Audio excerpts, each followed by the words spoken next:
I now present my proposals on direct taxes. New Income Tax Act. In July 2024, I announced a comprehensive review of the Income Tax Act 1961. This was completed in a record time, and the Income Tax Act 2025 will come into effect from 1st April 2026. The simplified income tax rules and forms will be notified shortly, giving adequate time to taxpayers to acquaint themselves with its requirements. The forms have been redesigned such that ordinary citizens can comply without difficulty. Ease of living. I propose that any interest awarded by the Motor Accident Claims Tribunal to a natural person will be exempt from income tax, and any TDS on this account will be done away with. I propose to reduce TCS rate on the sale of overseas tour program package from the current 5% and 20% to 2% without any stipulation of amount. I propose to reduce TCS rate for pursuing education and for medical purposes under the Liberalized Remittance Scheme, popularly known as LRS, from 5% to 2%. Supply of manpower services is proposed to be specifically brought within the ambit of payment to contractors for the purpose of TDS to avoid ambiguity. Thus, TDS on these services will be at the rate of either 1% or 2% only. I propose a scheme for small taxpayers, wherein a rule-based automated process will enable obtaining a lower or nil deduction certificate instead of filing an application with the assessing officer. For the ease of taxpayer holding securities in multiple companies, I propose to enable depositories to accept Form 15G or Form 15H from the investor and provide it directly to various relevant companies. I propose to extend time available for revising returns from 31st December to up to 31st March with the payment of a nominal fee. I also propose to stagger the timeline for filing of tax returns. Individuals with ITR 1 and ITR 2 returns will continue to file till 31st July, and non-audit business cases or trusts are proposed to be allowed time till 31st August.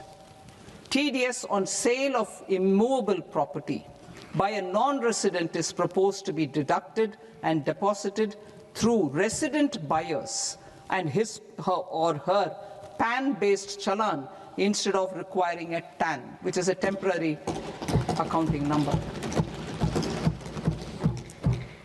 To address practical issues of small taxpayers like students, young professionals, tech employees, relocated NRIs, and such others, I propose to introduce a one-time 6-month foreign asset disclosure scheme for these taxpayers to disclose income or assets below a certain size. This scheme would be applicable for two categories of taxpayers, namely, A, who did not disclose their overseas income or assets, and B, who disclosed their overseas income and or paid due tax but could not declare the asset acquired. For category A, the limit of undisclosed income or asset is proposed to be up to 1 crore rupees. They need to pay 30% of fair market value of asset or 30% of undisclosed income as tax and 30% as additional income tax in lieu of penalty, and would thereby get immunity from prosecution. For category B, asset value is proposed to be up to 5 crore rupees. Here, immunity from both penalty and prosecution will be available with a payment of fee of 1 lakh rupees. Rationalizing penalty and prosecution. Multiplicity of proceedings are hindrance to the ease of doing business. I propose to integrate assessment and penalty proceedings by way of a common order for both. There will be no interest liability on the taxpayer on the penalty amount for the period of appeal before the first appellate authority, irrespective of the outcome of appeal process. Further, quantum of prepayment is being reduced from 20% to 10% and will continue to be calculated only on core tax demand. As an additional measure for reducing litigation, I propose to allow taxpayers to update their returns even after reassessment proceedings have been initiated, and an additional 10% tax rate over and above the rate applicable for the relevant year. The assessing officer will then use only this updated return in his proceedings. There is already a framework for immunity from penalty and prosecution in the cases of underreporting. I propose to apply this framework for immunity to misreporting too. However, in such a case, the taxpayer will need to pay 100% of the tax amount as an additional income tax over and above the tax and interest due.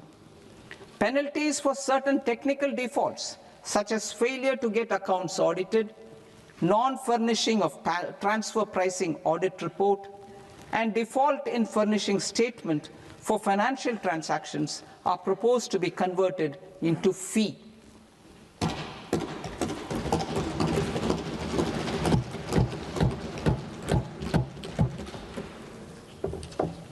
I propose to rationalize prosecution framework under Income Tax Act while maintaining a careful balance for deterrence in some serious offence. Non-production of books of account and documents and requirement of tedious payment where payment is made in kind are being decriminalized. Further, minor offences will attract fine only. The remaining prosecutions will be graded commensurate with the quantum of offence. They will entail only simple imprisonment with maximum imprisonment reduced to 2 years and power to courts to convert even those into fines. There is no penalty. There is no penalty presently for non-disclosure of non-immovable foreign assets with aggregate value less than 20 lakh rupees. I propose to also provide them with immunity from prosecution with retrospective effect from 1/10/2024.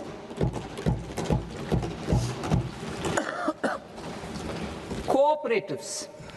Deduction is already allowed to a primary cooperative society engaged in supplying milk, oilseeds, fruits or vegetables raised or grown by its members.